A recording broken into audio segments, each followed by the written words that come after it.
What's up, everybody? Nick Powell's, publisher of 1851franchise.com, here with another episode of Meet the Zor. If you like these videos, please click subscribe because you can learn about many different franchise opportunities on this little podcast.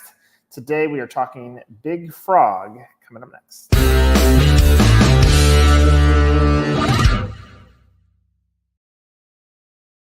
Eventually, we talk Big Frog. First, we talk Tina.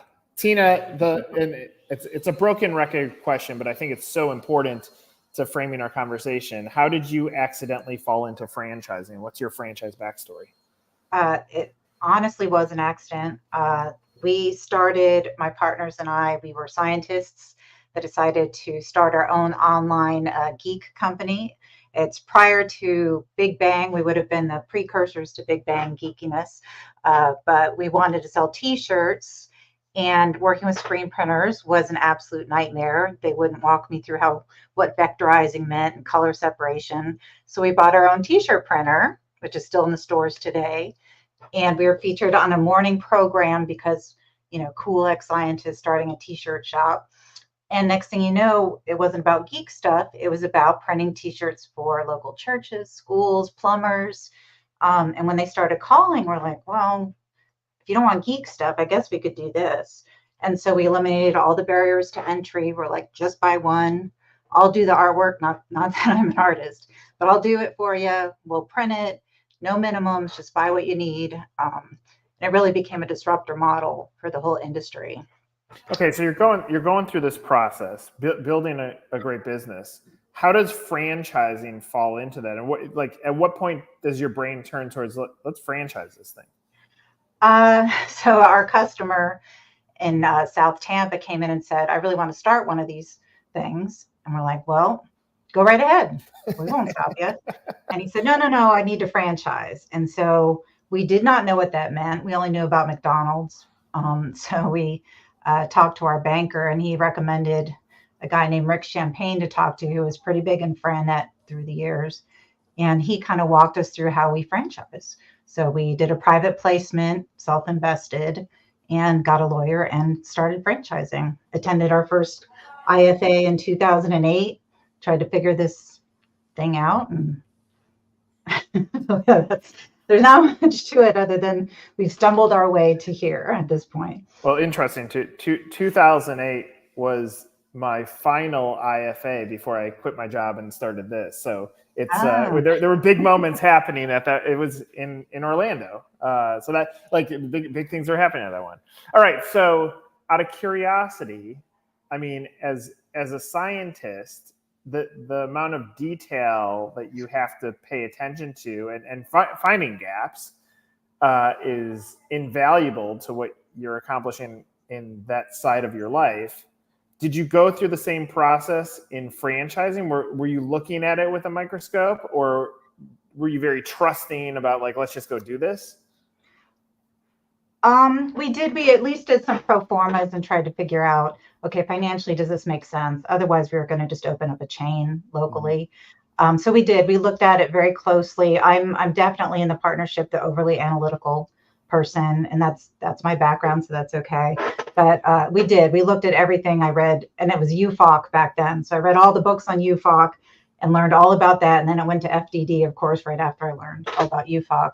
But we went through all the financial analysis, and then of course looked at the demographics that work and tried to analyze what our footprint would look like. So yeah, it was a scientific research discovery for sure. Okay, so as a scientist, I'm sure when you sit down, you're trying to solve a problem, and you're thinking what this end is. In franchising, you go through this process to become a franchise.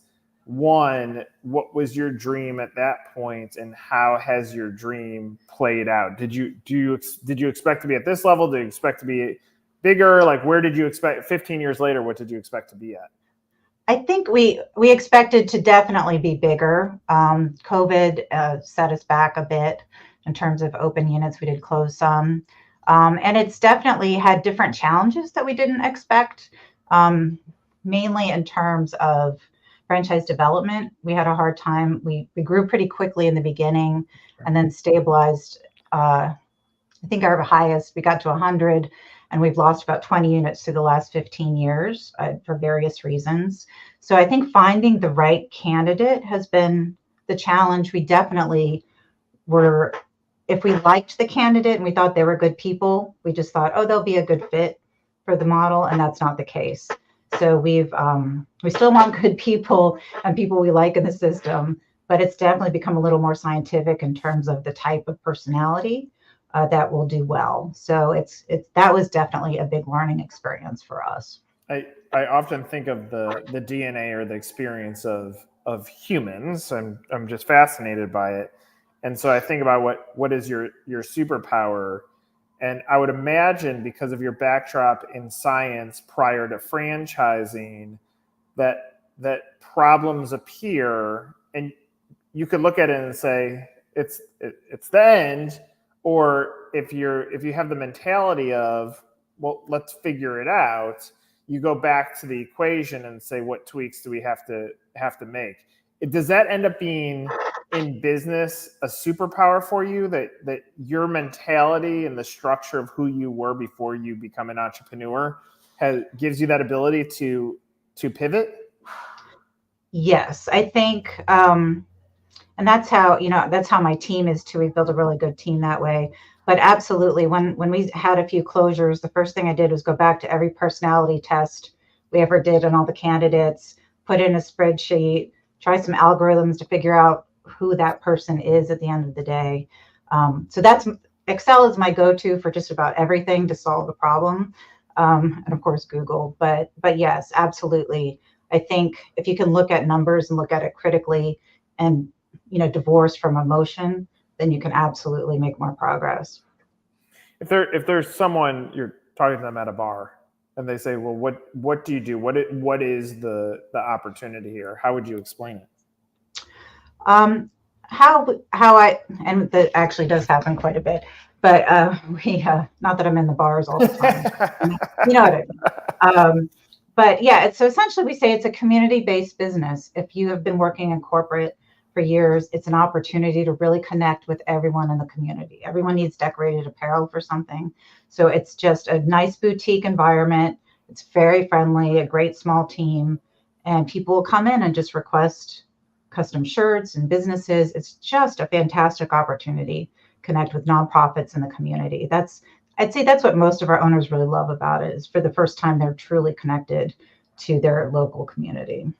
It's interesting that you say that. I do a lot of these podcasts with franchisees, and there's something that I've been diving into with them, which is the shift of corporate America to business ownership. And what keeps on bubbling to the top is the gaps that they have to go through, and because I'm trying to understand their stress points. And in corporate America, they can look around at infrastructure, especially those have built their way up. And I would say more typical than not is someone that's made it up to director to executive vice president, and they look at the CEO and they say they're not going anywhere. Or there's someone else that is next in line. I don't have a pathway. And it creates this pause moment of, they've worked so hard in their life to get to this point, and they're questioning the purpose of building all this wealth for someone else versus themselves. But when they go into franchise ownership, this gap that keeps on coming up is, where's the infrastructure? And most franchisors say, we support you. But like I was talking to one the other day, I go, well, what's missing in the infrastructure? And they're like, I've never hired someone at this level, so I didn't even know what to do. And so when I say that, does that resonate with like how you start identifying how does Big Frog solve the issues of a franchise buyer down the line? Yeah, I mean, so our first goal before FranDev was really making sure the infrastructure was in place for them. I mean, obviously we can't hire for them, but we provide the Indeed ads and whatever they need. We give them personality tests they can use, and we tell them who to look for. So it is definitely, I think, the challenge, especially, I don't know if this is true with the other franchisees you've spoken with, is these executive vice presidents worked with college educated white collar workers, and we're hiring They don't need to go to college. If they do, great, but we're hiring people right out of high school, and it's just a different employee type. So I think that's what our people struggle more with, is how to motivate and manage people that are just more free thinking, and our people too are more artistic. So it's definitely a different mindset. So we really work a lot with them to make them understand, okay, you're leading a different group of people than who you were used to before. But there is still a lot of boots on the ground learning for them. I can't deny that. Another thing that keeps on coming up top, and I think about your statement, what is franchising? If you and I go back to the day before we were in franchising and say, explain it, we would say McDonald's, but we wouldn't know what a UFOC is, or an FTD was, or an item 19. And so what's fascinating to me, and I keep on running into this, and we're working on a solution, but you land on a franchise website and it's buy my franchise immediately. And we're expecting someone who is not as sophisticated as us to say, "Ooh, I understand what franchising is. I'm going to inquire." And so the next layer, I also like looking at all the data behind candidate behavior and then what makes a successful franchisee. And then they go back to the drawing board for 6.4 months to try to understand what franchising is. And so, like, you're obviously in the same category, because you don't come out and say, "Let's educate you on franchising." If it were me, if I bought your business today, the first two things I would do on your website is, you said in the early stages, like, people were resonating to this, they were buying it. Well, part of that is your journey and you going into business, and that story gets buried. So I would lift you up front and center. And then I love that you have a download guide, but I would just turn it into what is franchising, because why not give the big frog approach? Talk about what you had to learn as you went through your journey, because to a buyer, they're so afraid of investing their life savings, whether it's $1 or it's $1 million, into a business. If you could help offset that, I think it would make a huge difference. How does that resonate with you? Yeah, I think that's great. I guess, I totally agree with what you said. And I think we're definitely, the way our website is focused is for a more informed person looking for a business. That's for sure. But I think that's a valid point to take it down a notch and do some pages on that, maybe a blog about how I got started, just add that to it. I think that's a good point. And frankly, it's kind of why our Friend of Strategy this year is really focused on broker relationships, because they're kind of doing that training for us and getting people up to speed for us, so we don't have to do that part. And it's been pretty successful for us taking that strategy. But I agree with the whole Joe Matthews, the more data, the better on the website in general, make it easier for the potential candidate. Yeah. So you've been doing this for a long time. There's plenty of founders. If you look at, if we were to take every founder at the IFA in 2008, percentage of them didn't make it, and a percentage of them have exited, and then a percentage of them are still dreaming. Clearly, you're still in the dreaming stage still of building something special. What's the vision of the brand right now? So right now we're, like I said, we've gotten our Friend of back on track after COVID, and our goal is to expand probably 50 units in the next 3 years. And we do have a master franchise in Canada too. So we're expecting to open some more units up there. I think we have 2 in progress. So for me, the goal is to expand the network to the point that we can give more benefits to the franchisees. So for instance, licensing, potentially, NFL, or offer that if we have enough franchisees, we can do that. The other thing we're looking at is expanding into online e-commerce. So kind of being, I don't know if you know who Custom Ink is, but some of those online competitors start to show up there and offer a new revenue stream for the stores. I think if we can keep growing that distribution network, we can be a really, really powerful e-commerce force to reckon with as well. How many locations do you have open now? 75. And what's the cost to get in right now? It ranges from about $160 to $320. There's optional manufacturing equipment that people can buy. Okay. And then what are you disclosing in item 19? So we are top quartile is about 959, and second is 576, and then the average for the stores is 532.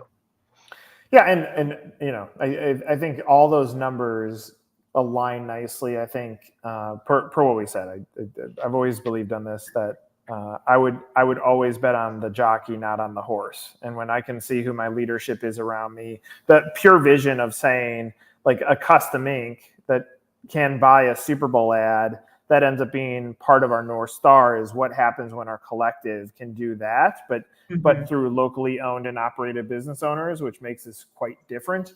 I think it's a pretty cool dream. What's a good day for you? What's a bad day for you right now?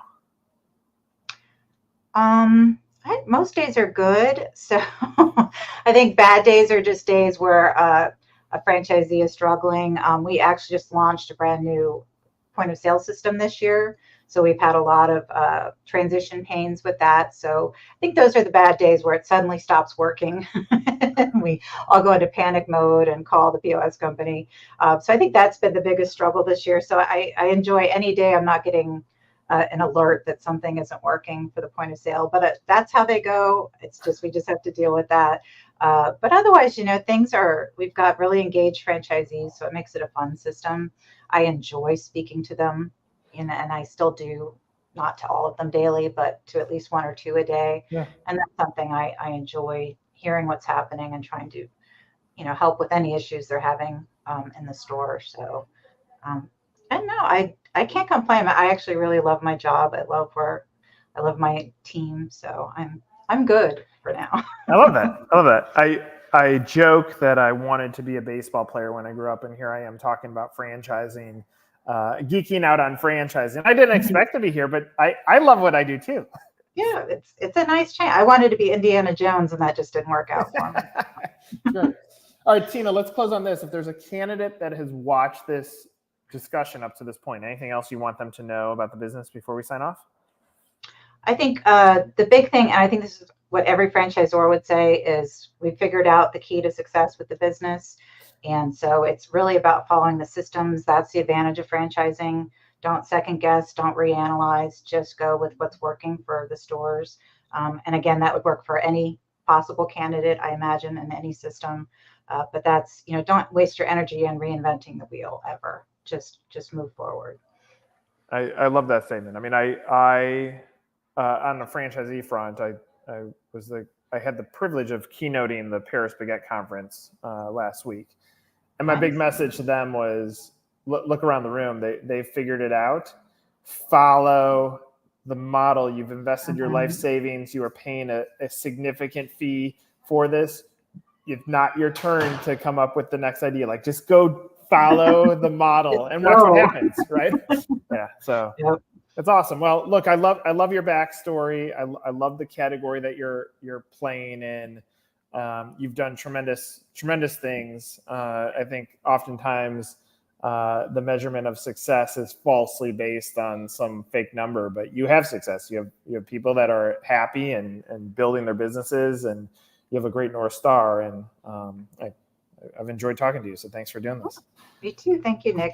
Awesome. For Tina, I'm Nick. This is another episode of Meet the Zor.